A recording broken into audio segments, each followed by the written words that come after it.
Good evening po, sir. Pwede na po bang mag-start? Yes, Abby. Go ahead.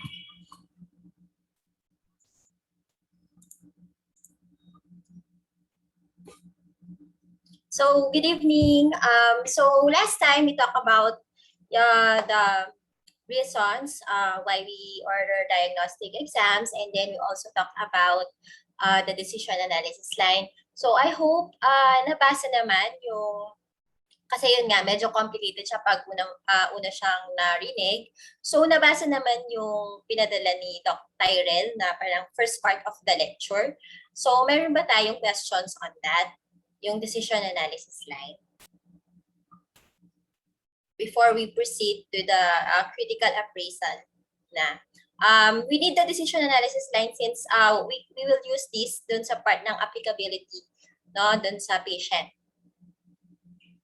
Okay, so may question ba so far? Naintindihan yung decision analysis line. So yung parts ng decision analysis line, which is the diagnostic threshold, and then therapeutic threshold, and then yung distance range in between the diagnostic and the therapeutic threshold. So for the first years, nabasa niyo ba yung slides?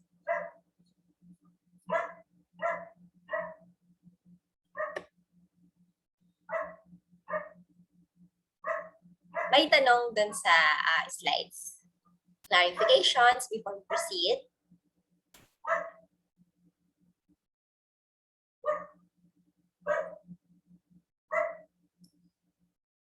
Okay, sige.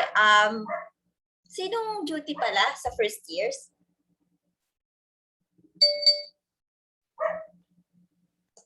Si Kayla at si Shannon. Shannon ba? Oo. Yes. Okay po. So, sige. Wait lang. Just to make sure na naintindihan nyo dun sa part na, ito lang, yung part, last part. So, given this decision analysis line, for example, we have disease X, so a particular disease, so we name it disease X. And as the clinician or yung nag-a-appraise ng article, you peg the diagnostic threshold at 15%. And then yung therapeutic threshold at 80%. So remember, kayo yung maglalagay niyan depending on the factors na sinabi ko, di ba? Like persistency, invasiveness, cost, side effects. So anyway, so for example, naglagay na yung doctor, no? The diagnostic threshold for disease X is 15%. And the therapeutic threshold for that disease, X is 80%. What will you do if the pretest probability is 10%? Diba, pumasok yung pasyente, tapos yung probability na yung patient na yon ay may disease X is only 10%. Ano ba ang gagawin ng physician, no? Si Karen.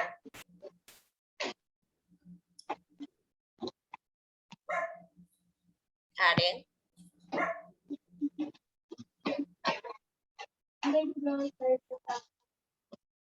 Hello?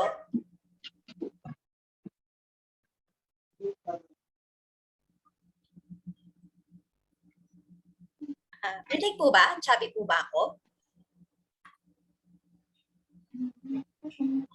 Hello? Chubby ba? Clear naman, Abby. Natatakot lang sila. Nathaniel? Yeah. Ay, hello po. So, yun nga. Given na yun nga, nag-set na siya ng diagnostic threshold, ng therapeutic threshold, may pumasok sa patient, and based on the history and physical exam, the pretest probability that the patient has disease X is 10%. So, pag ganon, ano yung management? Kung ganito yung iyong decision analysis line. Ano po, Doc? With regards po dun sa diagnostics, ano, Doc? Ay, ano, tama po? Opo. Ayun, with regard to the diagnostics, anong gagawin mo? Ano, Doc? Parang set aside po natin yung disease na i-entertain po natin, Doc. Okay. So, essentially, you will rule out the disease. Opo, Doc. Parang ganun po, Doc.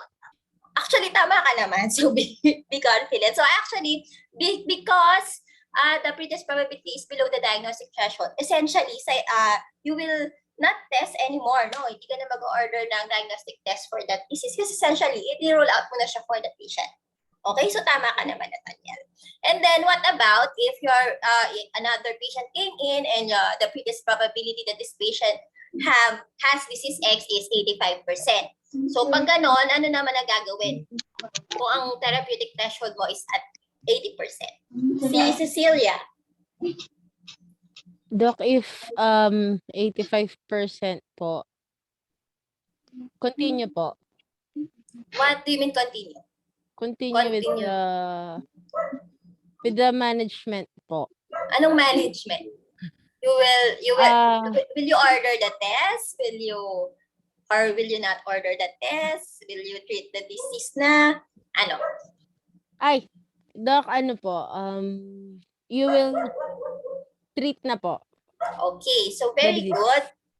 Since lumagpas siya sa 80%, so Yes. essentially, kinumit mo na meron siya noong disease na yon. 85% kasi. And actually, hindi mo na order yung diagnostic test for that disease. Kasi kung gagamitin mo lang yung diagnostic test na yun for diagnosing the disease. Kasi essentially, sa'yo, yun na yung yun na yung disease niya. So, iti-treat mo na siya. Okay, what about if the pretest probability is 50%?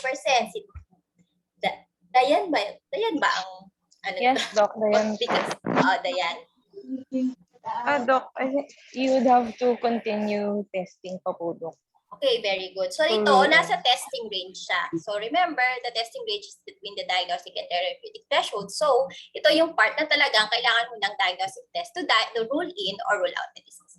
So very good. So mukha namang binasa niyo ng mabuti yung slide. So thank you. So we'll now go to the critical appraisal part. No? So, remember na lang, so review lang to. Questions on diagnosis should be phrased in terms of this variable. So, familiar na kayo, PEOM. So, P is the patient population, E is the exposure, which is actually yung diagnostic test to be performed.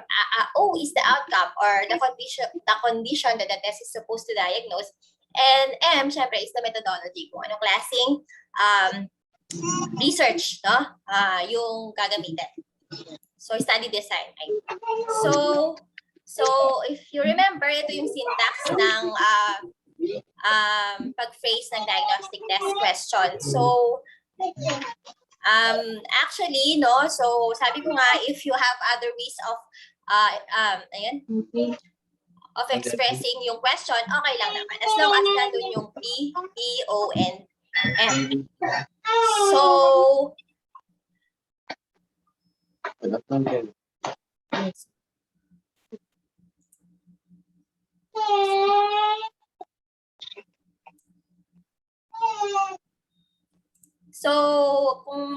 as a review, yung syntax niya among P, patients with a certain condition, how accurate is E, so yung ating diagnostic test, in diagnosing O, which is the disease na gusto natin i-diagnose using M. So, a sample question is, among patients with acute chest pain, so remember yung P, usually yung certain condition is a symptom, no? How accurate is electrocardiogram, so ECG, in diagnosing acute myocardial infarction using a cross-sectional study. So, actually, ang pinaka-task pa rin, syempre, di ba, dun sa ating pyramid is systematic review. Kung may systematic review, go for that.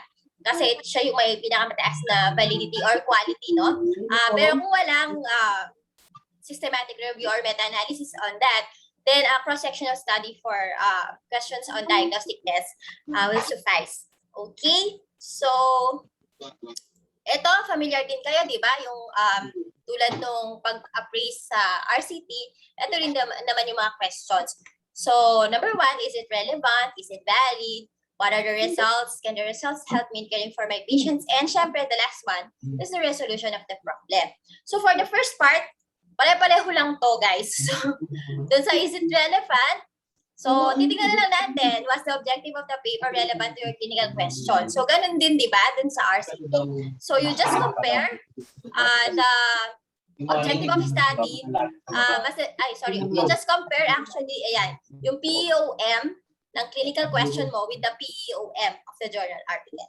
So if they are sufficiently similar, no, then you could proceed. Pero remember, if syempre magkaiba sila, no, iba yung population, halimbawa, pediatric yung isa adult, baka hindi masyadong akma, no? Syempre, you have to hanap ng ibang paper to answer your clinical question. Okay, malinaw naman to, di ba? Parang pareho lang siya nung RCT, di ba? So, i-compare mo lang talaga yung POM ng clinical question mo with that of the journal article. So, tapos na tayo. Ayan. So, sabi ko to. Actually, tapos na yon for the relevance part. So, we go now to the validity. So, yung second question. So, is it valid? So, remember, sa is it valid, tinitingnan natin kung papaniwalaan ba natin itong article na to. So, yung quality nung pagkakagawa ba ng article na to ay okay para maniwala ako sa mga resulta na ibibigay niya later on. So, ano yung mga questions under validity? Number 1, was there an independent comparison with the reference standard? So, dalawa yung main points dito sa question na to. The part regarding reference standard and the part regarding independent comparison. So, first, let's discuss the use of the reference standard. So, use of our reference standard. So, ideally, no, we want a test that gives the information nearest to the truth. So, ibig sabihin, parang gusto natin palagi i-compare yung ating diagnostic test natin to the gold standard actually, no? Kasi, syempre, if the diagnostic test approximated the standard, that means that the test also approximates the truth, no? So, however, no, perfect tests are very rare. No, and when they do exist, they tend to be invasive and expensive. Kaya, instead of gold standard, minsan, we make do with the reference standard. So, what are reference standards? These are acceptable rather than the exact definitions of disease used by medical practitioners. So, researchers may choose a reference standard on the basis of feasibility, even if it's not the most accurate of several choices. No? So, common approach to use disease definitions officially adopted by specialty organizations. So, for example, dati, actually, for TB, no, to diagnose TB, pero this is like dati, sputum AFP, di ba? Pero ngayon, kasi sputum gene expert na tayo. Pero kung iisipin, parang ang gold standard, no, ay culture. Pero pag nag-culture ka kasi, ang tagal lumabas nun ng result. So, we use, syempre, the reference standard na lang used by the specialty organization or acceptable definitions of disease. So, dati, acceptable na yung dalawang sputum AFP na positive. Pero sa ngayon, I think the reference standard is yung sa gene expert na. Okay, so my question ba regarding reference standard? So, and the second part, no, second important part of this question is the independent comparison. So very important because independent comparison means that the reader of the reference standard did not know, no, hindi niya alam the result of the diagnostic test being evaluated and the clinical presentation of the patient, since this will lead to bias in interpretation of the author. So para mas malinaw, let's discuss about yung mga bias na sinasabi. So we have 3, the diagnostic review bias, the context bias, and the incorporation bias. When we say the diagnostic review bias, the person interpreting the reference standard, no, yung test, knows the result of the diagnostic test. So, ibig sabihin, halimbawa, the reference standard is CT scan. So, syempre, magbabasa ng radiologist. Pero kung alam niya na, halimbawa, yung diagnostic test is X-ray, no? So, if or ultrasound, if alam niya na nag-positive yung yung patient, no, dun sa screening test, which is X-ray or ultrasound, may tendency, syempre, na mas hanapin. Kasi nag-positive na nga siya, di ba? So, gusto natin i-eliminate sana yung ganun bias. Pero syempre, in clinical practice talaga namang may ganun, hindi naman natin maiiwasan. Kaya mas maganda nga na hindi niya alam sana, di ba? Yung result ng diagnostic test from the, dun sa nagbabasa ng reference standard. Gets ba siya? Opo, Doc. Oo. And then, so sabi lang dito, this may change the interpretation of the reference standard and make the diagnostic test look better since the reviewer will make it concur with the reference standard more often. Yun nga, mas hahanapin mo kasi nag-positive siya, di ba? So, mas hahanapin mo. So, ganun talaga. Kung alam mo yung diagnostic test result. Okay, the second bias is context bias. So, ano ba to? Ito yung when the person interpreting the test will base their reading of the test upon known clinical information. So ito, siguro familiar tayo lagi dito, maski nung anong tawag doon, interns tayo pag nagpapa-wet read, di ba? Galit na galit yung sa amin na galit yung radio kapag walang clinical, walang yun, parang brief history or PE.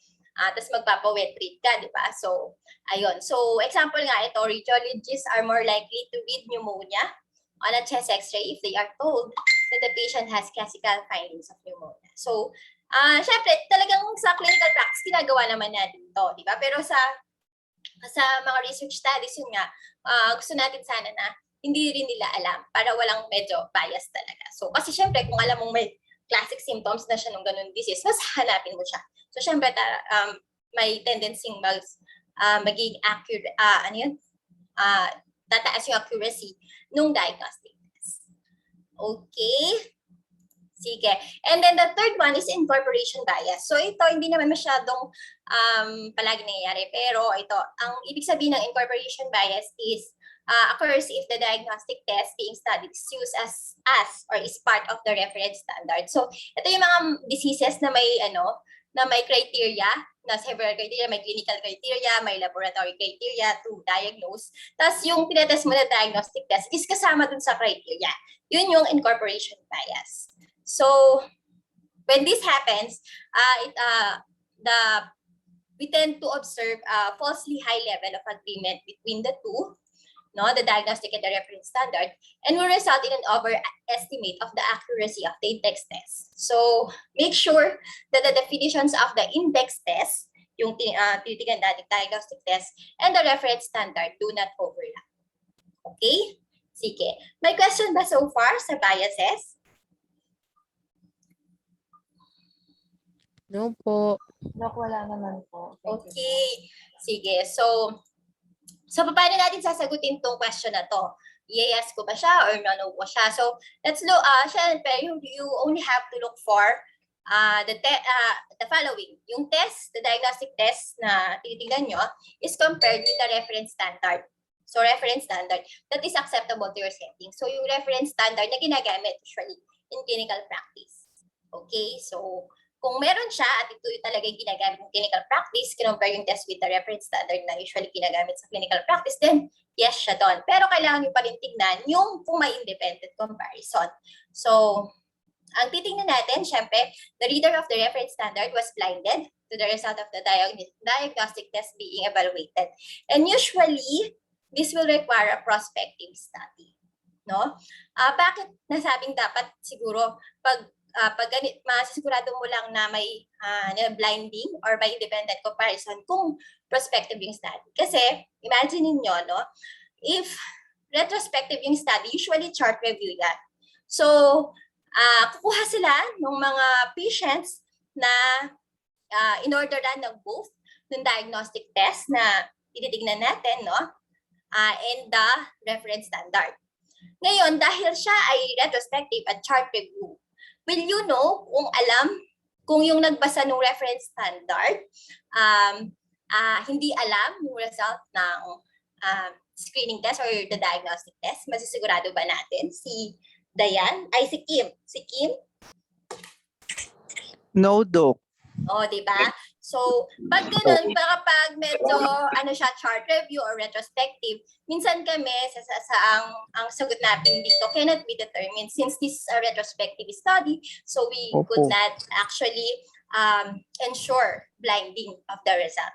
No? Yes. So, actually, pag retrospective, yun yung sagot namin. Then, kung prospective siya, syempre, tignan nyo if yun nga, the reader of the reference standard was blinded to the result. Okay? Sige. So, yun yung pagsagot sa first question on validity. Okay, the second question. Did the patient sample include an appropriate spectrum of patients to whom the test will be used? So ano ba yung appropriate spectrum? So accuracy of a diagnostic test among patients with low risk for the disease is different from patients with high risk of the disease. So the in-between groups may give an underestimate of the accuracy of the test, while the healthier or the more severe may give an overestimate. So actually, ang gusto natin, all groups are equally represented para average yung accuracy. However, guys, medyo mahirap to. Kasi usually, yung mga studies ay sa hospital, di ba? Sa hospital ginagawa. So pag ganon, we cannot really assume na nandun yung mga in-between groups, no? Usually nandun sila sa mga high risk. Kasi bakit sila pupunta sa hospital, di ba? So usually natutupad lang ito kung halimbawa parang community-based yung study or ayun, para parang equally represented. Pero kung sa hospital yung yung setting, baka more of the high risk yung ma-report. Okay? So, hindi naman kasi kailangan na yes lahat tayo sa validity guide. Pero yun nga, mas maganda sana kung equally represented lahat ng groups. Okay. Let's go now to the third validity guide. So, was the reference standard done regardless of the result of the diagnostic test being evaluated? So,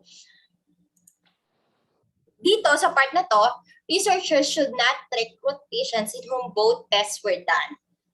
Dapat, they should do both tests in all recruited patients. And again, in general, this will require a prospective study. So, para, ayan, as an explanation, yun nga, kung retrospective nga, yung study, so, usually, yung yung mga nag-positive lang, 'di ba? Usually mas marami yung mga nag-positive lang na sa diagnostic test yung magkakaroon ng reference standard or yung parang confirmatory test. Tama? Kung retrospective siya, kung sa hospital. 'Di ba? Or pwede naman din a small group na nag-negative, no? Pero smaller group lang 'yon. Na negative sa screening test, pero sobra kasi usually, ito yung mga sobrang symptomatic, di ba? Na parang, hindi parang mukha talagang ganito. So they will they will order for the confirmatory test. So, gets ba? So parang magiging bias siya, kasi parang mas marami yung nag-positive sa screening test, yung mga nag-negative, sila pa yung mas, parang symptomatic. So, it will tend to parang increase the accuracy of the diagnostic test. So, yun yung nangyayari usually pag retrospective or parang chart review yung ginawa, no? In contrast, kung prospective study yan, no, pumasok yung patient, tapos kahit na anong, kung positive man siya or negative, mo siya, parang itetest mo pa rin for confirmatory test.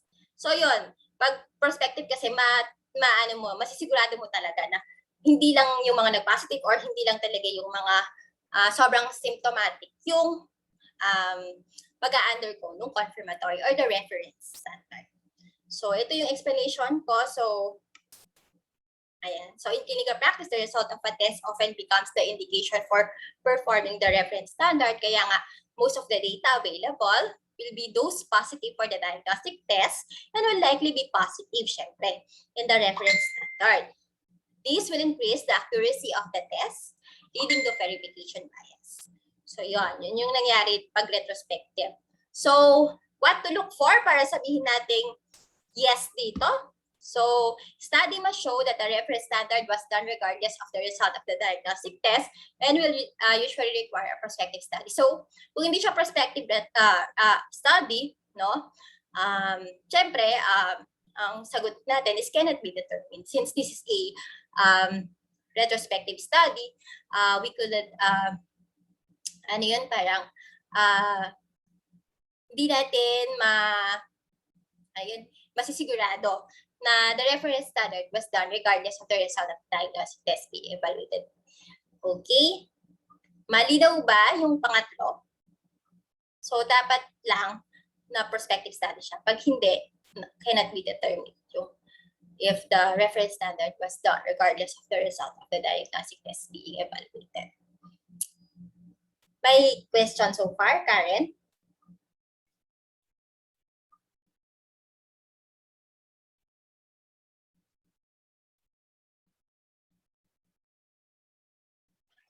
Doc, wala po. Okay, sige. So, the next question, no, were the methods for performing the test described in sufficient detail to permit replication? So ito, self-explanatory naman. Dapat kasama dun sa methodology, no, kung paano ipa-perform yung diagnostic test. So the description should include preparation for the patients, such as diet, drugs to avoid, precautions, the ideal conditions for performing the diagnostic test, and the step-by-step description of how the diagnostic test is done and interpreted. So, syempre, this is necessary so that the test could be duplicated in our setting with the same valid result. Okay, so yun na yung last question. So, overall, is this study valid? Kailangan lang, most of the validity guides should be answered adequately. Okay, so kung medyo majority naman ay yes, dun sa ating mga validity guides, then we could proceed to the results part. So for now, may questions sa validity? Okay, we'll proceed to the results. So ang first question dun sa what are the results is what were the likelihood ratios for the different possible test results? So anyone here who heard about kung narinig na yung likelihood ratio?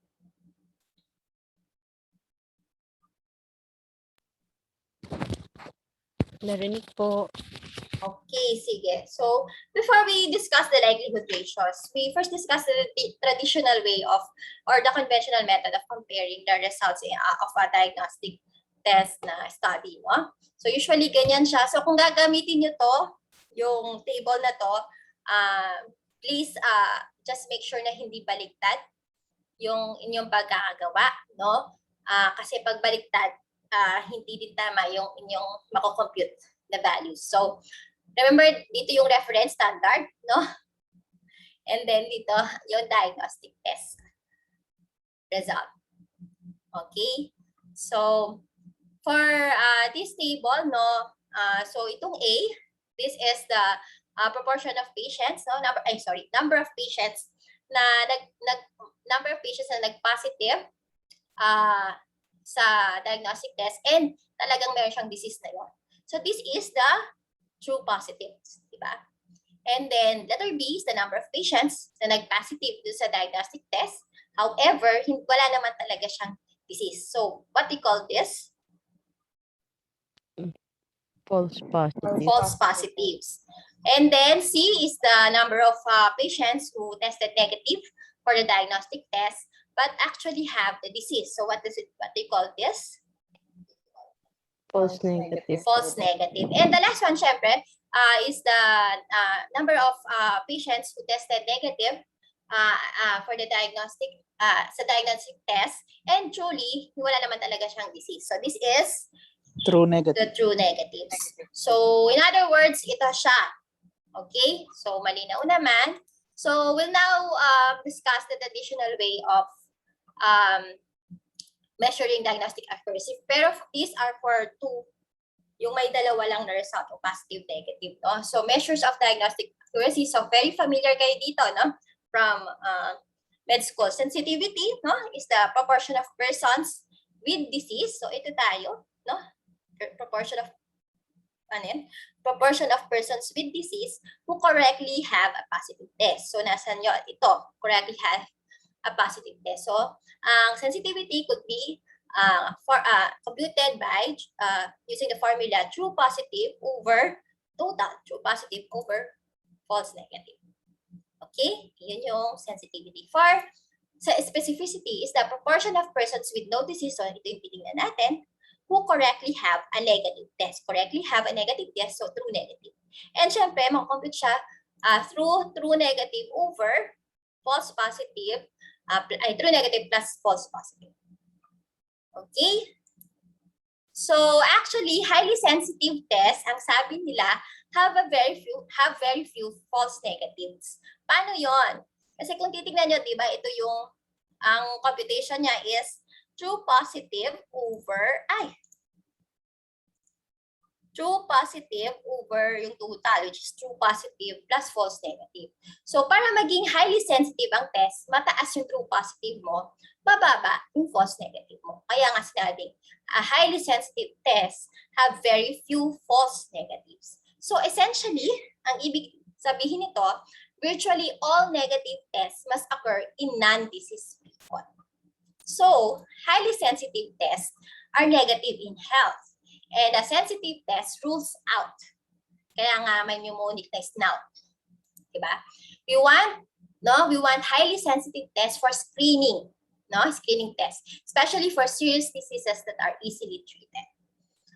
How about ang mga highly specific na test? So, highly specific test, itong titignan natin. Diba? Yung formula niya is true negative over yung total, which is true negative plus false positive. So, ang highly specific test, kung napakataas yung true negative, di ba? Malamang ito ay mababa lang. So, sinasabing ang mga highly specific tests have very few false positives. So, ang ibig sabihin, any positive test must occur in diseased people.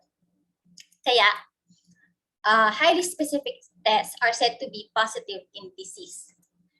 So, specific test rules in. Kaya nga yung mnemonic niya is SPIN. Specificity ruled in. No? We want a highly specific test for detection of disease not easily treated or for which the treatment is potentially dangerous. Yung dapat talaga sigurado siya. No? Kaya we want highly specific test. Okay, malinaw ba so far si Nathaniel?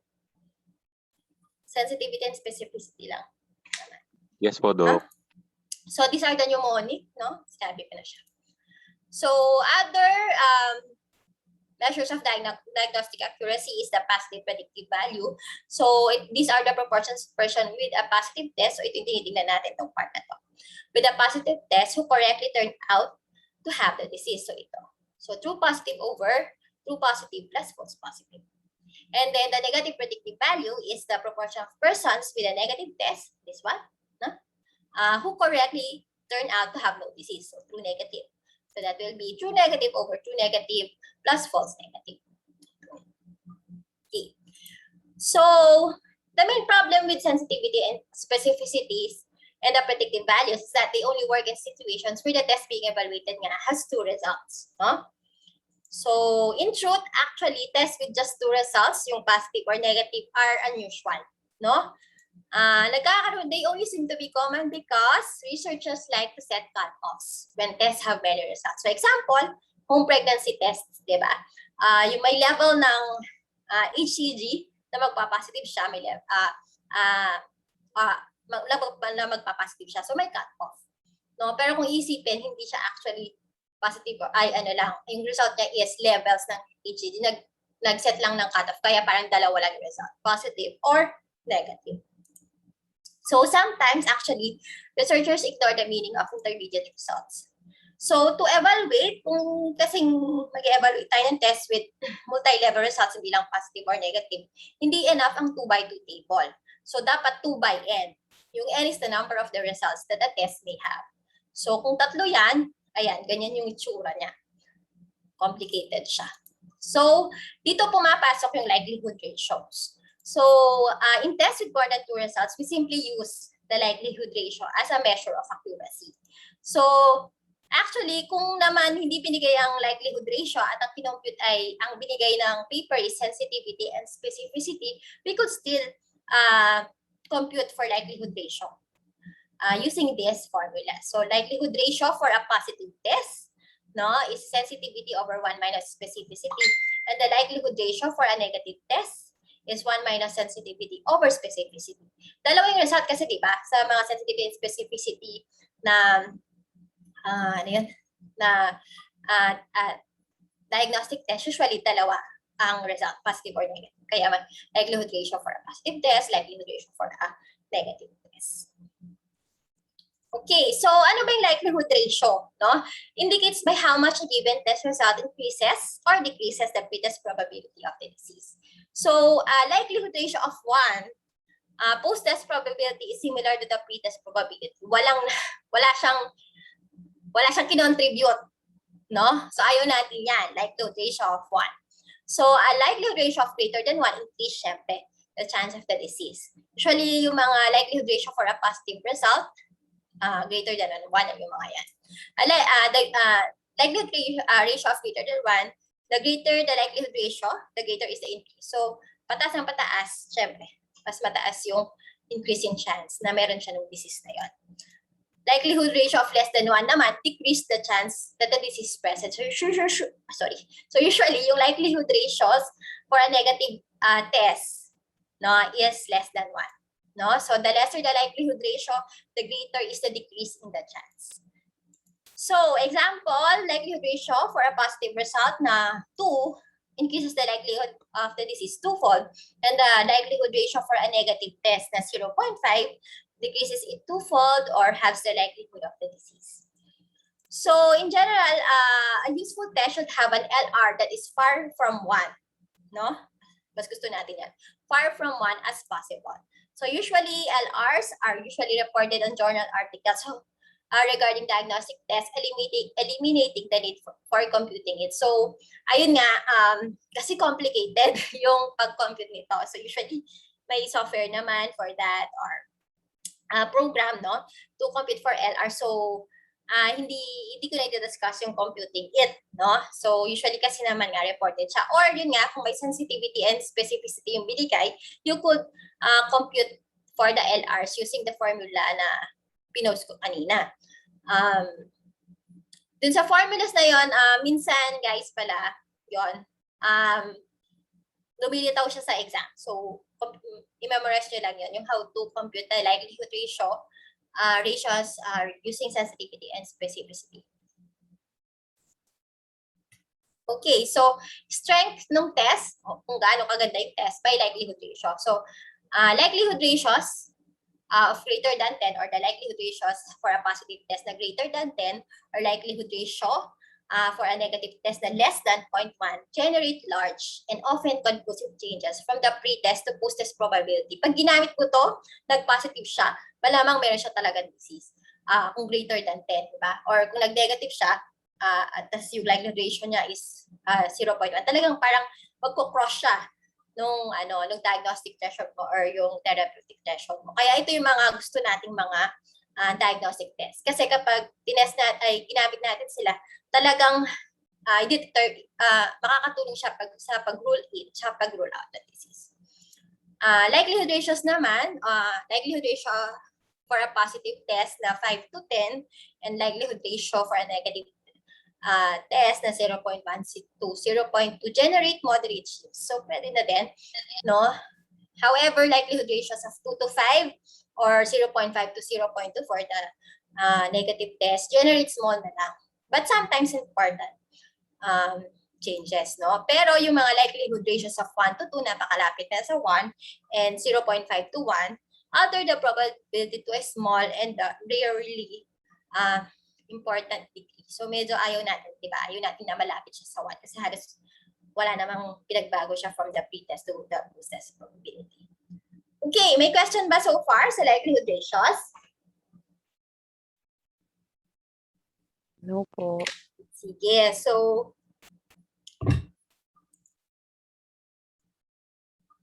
can the result help me? So tapos na tayo sa what are the results? So patapos na tayo. Can the results help me in caring for my patients? So will the first question dito is will the reproducibility of the test result in its interpretation be satisfactory in my setting? So remember, paper should report measures of agreement between interpreters or raters. Yan. Lalo na kung yan yung mga medyo subjective like mga x-ray, CT scan, ganyan. If agreement is not reported, you actually decide for yourself. Kasi is the interpretation simple enough? Kung ano lang naman yan, parang pre-test lang. Siyempre, siguro naman kahit na sinong doktor, kuha naman yung interpretation na gano'n. No? So, okay pa rin naman yun. Yes pa rin tayo sa question to. Or, and is the basis for the interpretation clear and specific? Yun nga, kung simple siya, tapos nakasulat dun sa, ano yun, paper, yung paano interpret, di ba? Madaling interpret, madaling intindihin kung paano interpret, then we could actually say yes to this question, no? Tapos, the next question is, are the results applicable to my patient? So, if your setting is somewhat similar to that in the study, and the inclusion criteria include characteristics of your patient, then you can apply the results to your patient. So, sometimes, syempre, clinical judgment is required to answer this question. Pero, in essence, tignan mo lang naman yung inclusion criteria tapos yung setting.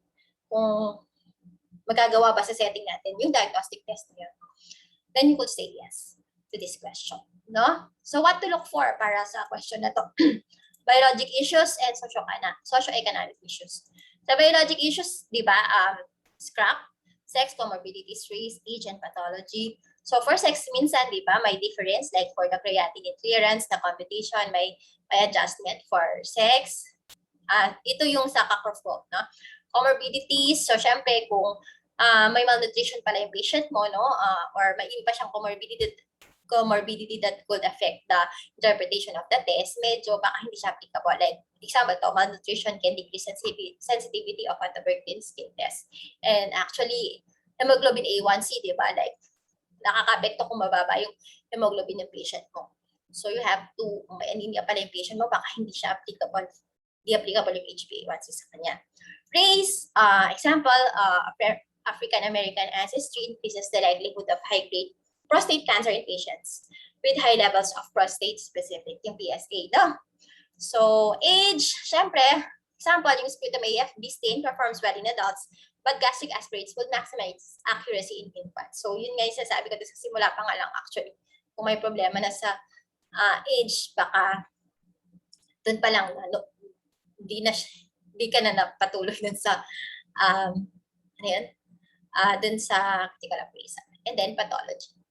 And then socioeconomic issues. Example, the accuracy of questionnaires is particularly prone to social, cultural, and economic differences among patients. So, marami, kung ang inyong tinitignan na diagnostic or screening test is a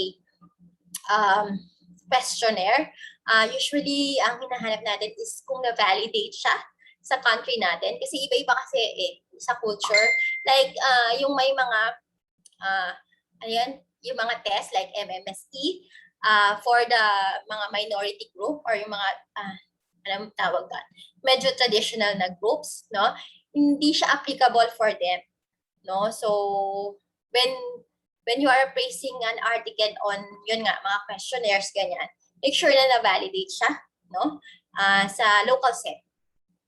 Okay?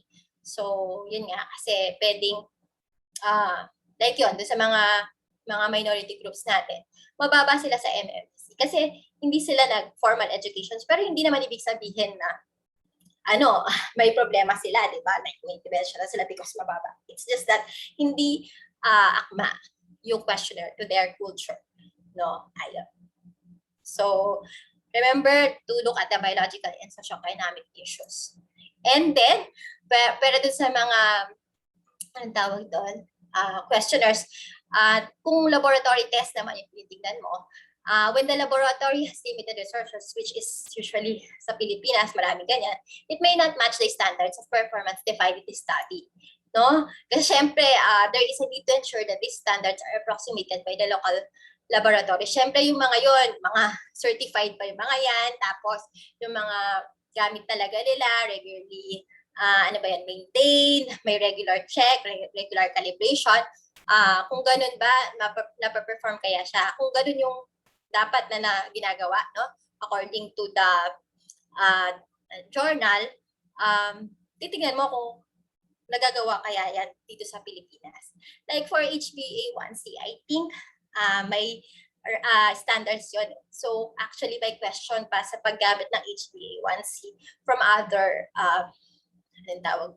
laboratories, kasi hindi lahat ng laboratories is parang ginagamit yung standards nung na gusto nung na dapat for HbA1c.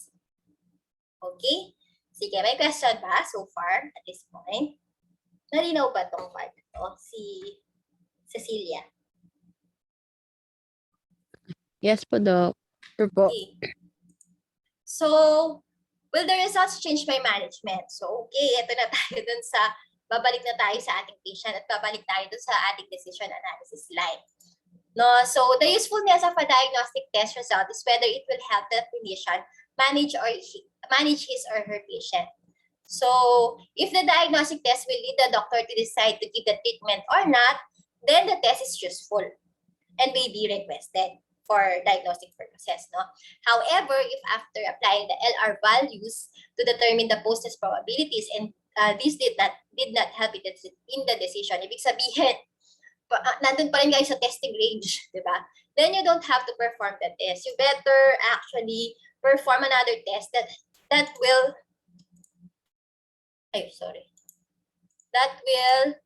help you cross yung diagnostic threshold or the therapeutic threshold.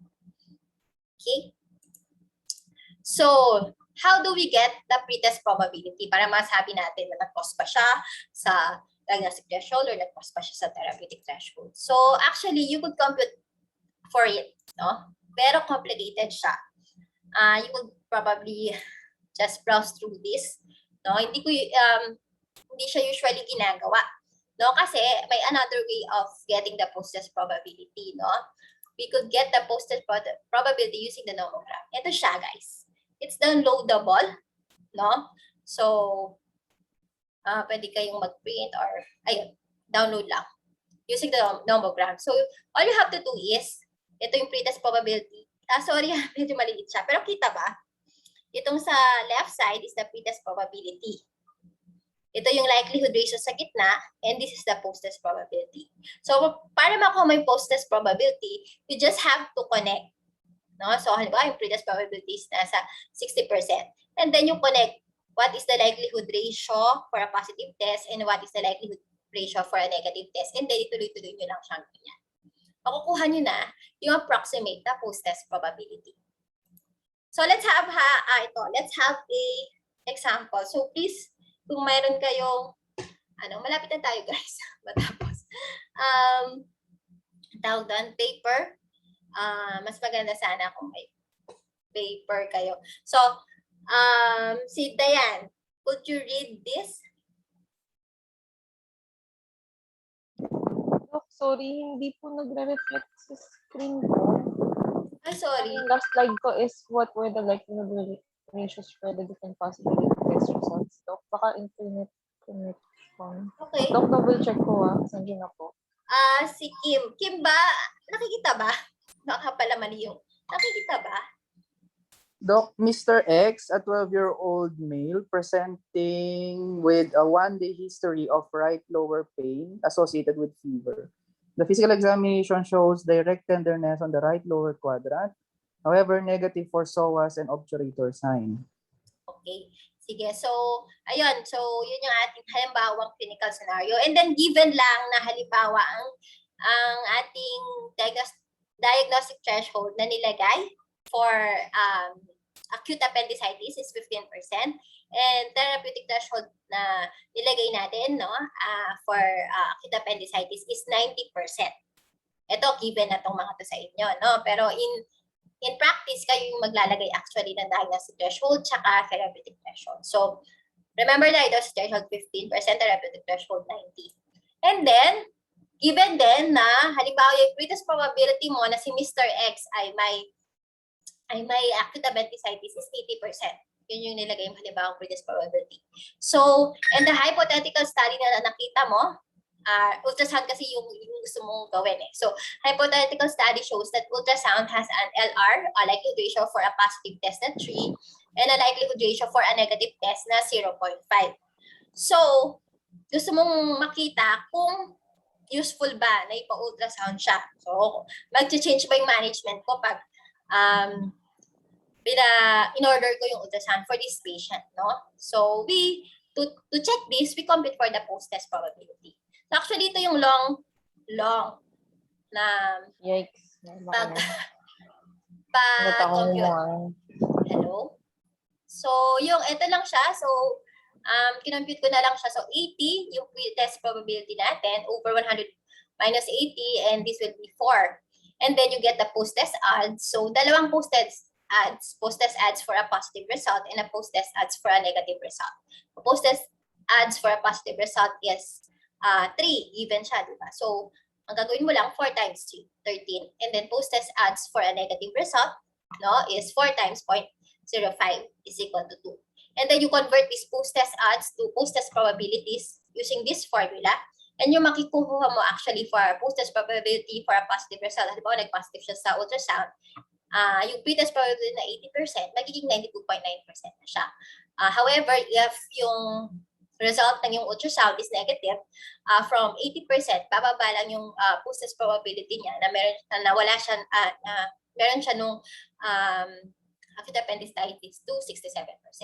So, ito yung nomogram na sinasabi ko. So, mas easier siya kasi ang gagawin mo lang, this is 80%, and then nasa 3 yung kanyang likelihood ratio for a positive test, and then you just extend. So, more or less, nandun siya sa 93, no? And then, halimbawa naman ng negative, so 80 pretest probability, likelihood ratio for a negative test is 0.5. So, compute mo lang siya yun. So, nandun siya sa bandang 63, 64, ayan, percent. So, this approximates actually the post-test probability, eliminating the need for the long na computation. So, usually sa PFP, mas okay na sa kanila to. Pinapa-plot na lang nila. So, kung titingnan mo, pag plot natin siya sa ating decision analysis line, so, kapag nag-positive yung patient mo, the post-test probability for positive result, naging 93% na, no? And the post-test probability for a negative test, 67%. So, ano ibig sabihin ito? So, kapag nag-positive yung patient ko for ultrasound, magpasa siya sa therapeutic threshold. So, ibig sabihin, i-refer mo na siya for appendectomy. Diba?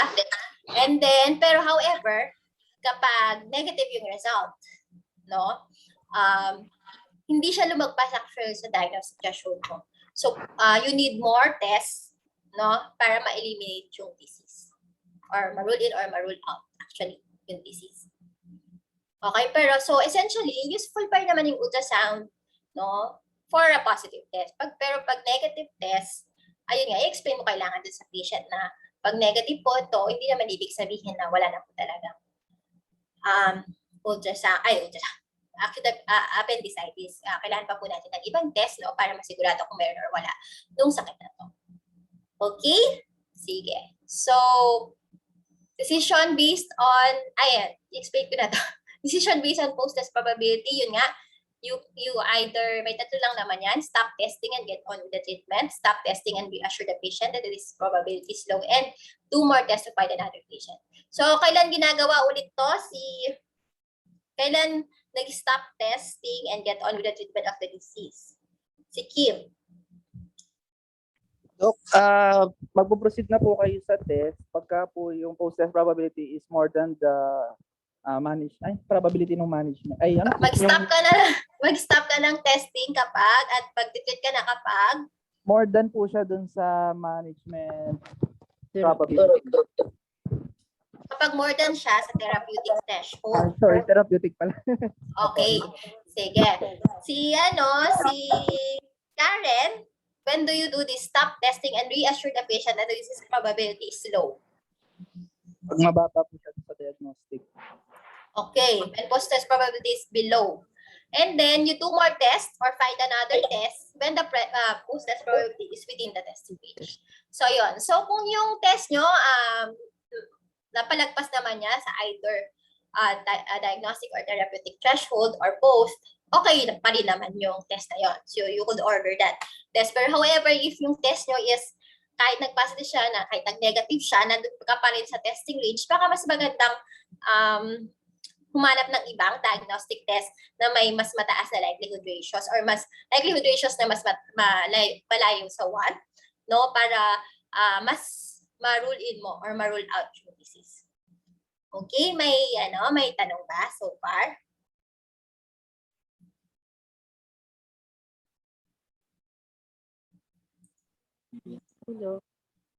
Okay, so if a test will only minimally change the post-test probability and will not move it out of the test range, it is best to find another test. So, yun lang sinabi ko. Tests are useful when the post-test probability goes out, sabi ko na, ito rin yung sinabi ko, sorry, goes out of the testing range to somewhere beyond the treatment threshold or below the diagnostic threshold. So, resolution of the problem, ito na yung i-explain mo dun sa patient. So, tulad nung dun sa, dun sa ating hypothetical scenario, i-explain mo dun sa patient. Pag nag-ultrasound po ako at nag-positive, mukhang talagang may appendicitis na po yung bata. Diba? Pero kung nag-ultrasound po ako, no, at negative, hindi naman po ibig sabihin nun na wala siyang appendicitis, kailangan pa po natin ng ibang test or kailangan pa po natin siyang obserbahan ng mas matagal, mga ganon. Okay? So yun lang yung part ng resolution of the problem. You explain the results of the diagnostic of the study in a way na maintindihan nung patient, no? So, just as we should involve the patient when deciding on a therapeutic intervention, the patient should make informed choices about the diagnostic test to be performed, especially when they are expensive or invasive. So, that's all actually for this lecture. Thank you for listening. May question tayo?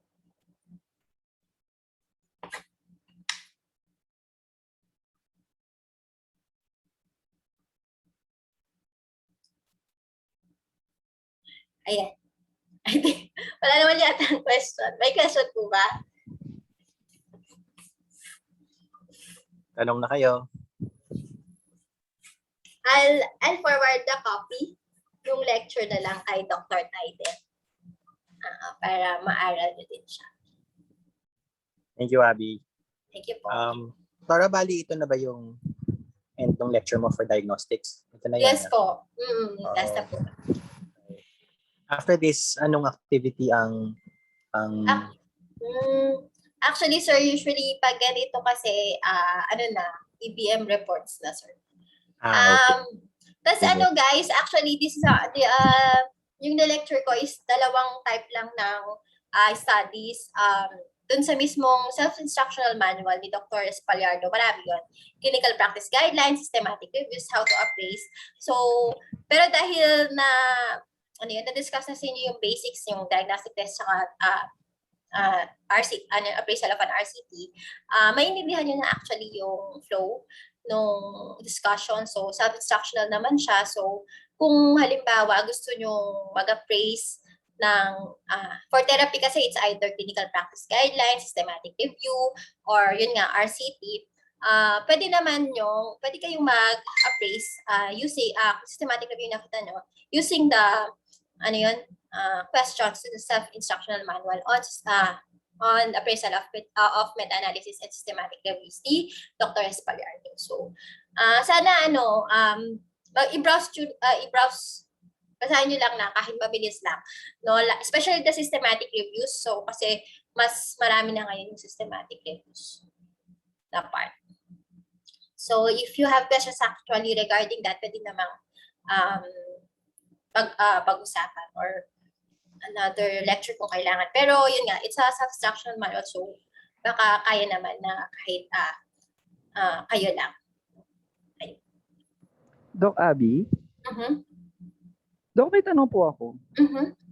Doc, regarding halimbawa, Doc, dun sa ultrasound sa mga bata, sa appendicitis, Doc. For example po, meron nang na-publish na review, systematic review na yung regarding sa ultrasound, Doc, meron silang range. Halimbawa, Doc, for 12 years old, bumababa yung specificity at saka sensitivity ng ultrasound. Pero pag 5 years old, mataas pa rin siya.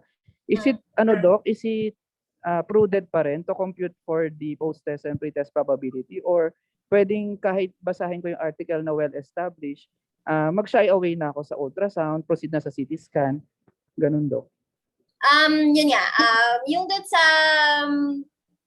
or mas maganda pa rin, Doc, na i-compute pa rin para at i-compute. mas guided. Kasi, like, well, kung sa clinical scenario, ganito kasi, in clinical practice, syempre, in clinical practice, hindi kasi, minsan kasi, di ba, kung yan ay wala namang constraints, mayaman sila, ganyan. So, Socio-economic, nagkakaroon Doc. lang naman Opo. kasi tayo ng dilema kapag medyo, yun nga, mahal kasi yung CT scan. So, baka may ibang test na pwede naman na medyo accurate naman. So, Okay po. kaya doon tayo tumitingin ng mga articles na parang, pwede ba yung ultrasound? Ayun na. Pero, yun nga, talaga namang mas maganda yung CT scan. Pero not all our patients could afford.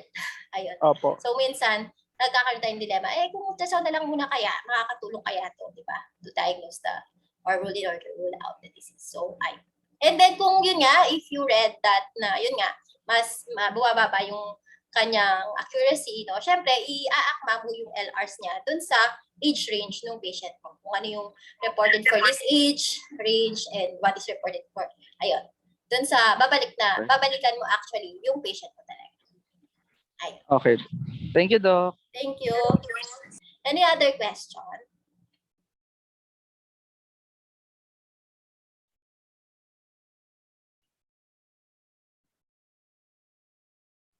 Opo.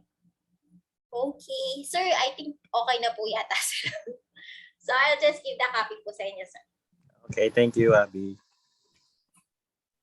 So I siguro think, yung sir, dun sa EBM report pala, I think sila Faye yata, di ba, nakapag-EBM reports?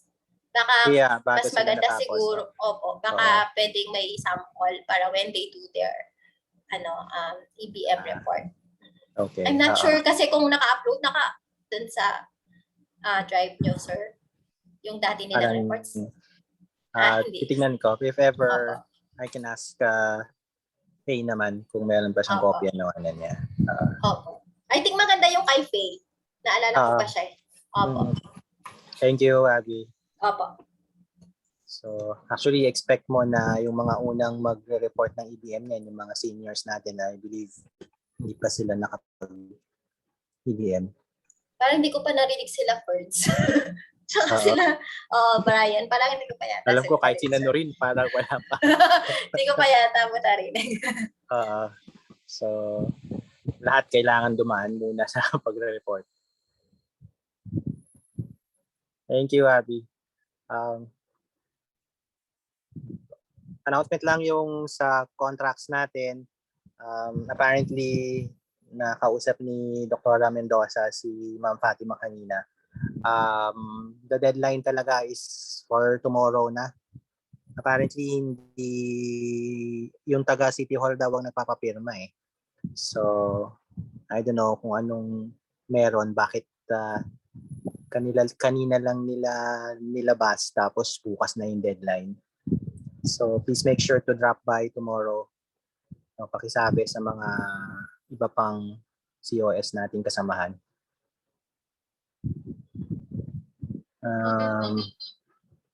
Okay, thank you. As you can see, no, lumalaki yung space, yung mga tents natin doon sa labas, padagdag ng padagdag. And yung nakita nyo na gumagana na yung bago nating nurse station doon sa dating Malasakit Center doon sa lobby. So they're taking care of the patients na nasa tent natin, yung mga COVID suspects. So alalayan lang natin sila, karamihan kasi sa kanila bago. No? So please sana kapag may mga referrals sila, attend na lang natin kaagad yung patients para wala na lang hindi magandang feedback. No? Kasi kung gusto nga ni Doc Troy, dapat merong nakataong isa doon at all times. Pero kung imposible naman yata yun, no? Bukas pag-uusapan namin kung anong gagawin doon sa mga additional tents pa na nilagay doon sa dating parking space. Na if you notice, pinasimentohan na lahat tapos gumawa pa sila ng extra wire doon sa tabi nung yung dati nating entrance. So, bukas pagpaplanuhan kung anong gagawin doon and I'll update you on that. Yun lang. Thank you. See you on Friday, I guess, para dun sa family case presentation. Thank you po, Doc. Thank you po. Thank you po. Good night. Thank you, everyone. Thank you po. Thank you po, Doc.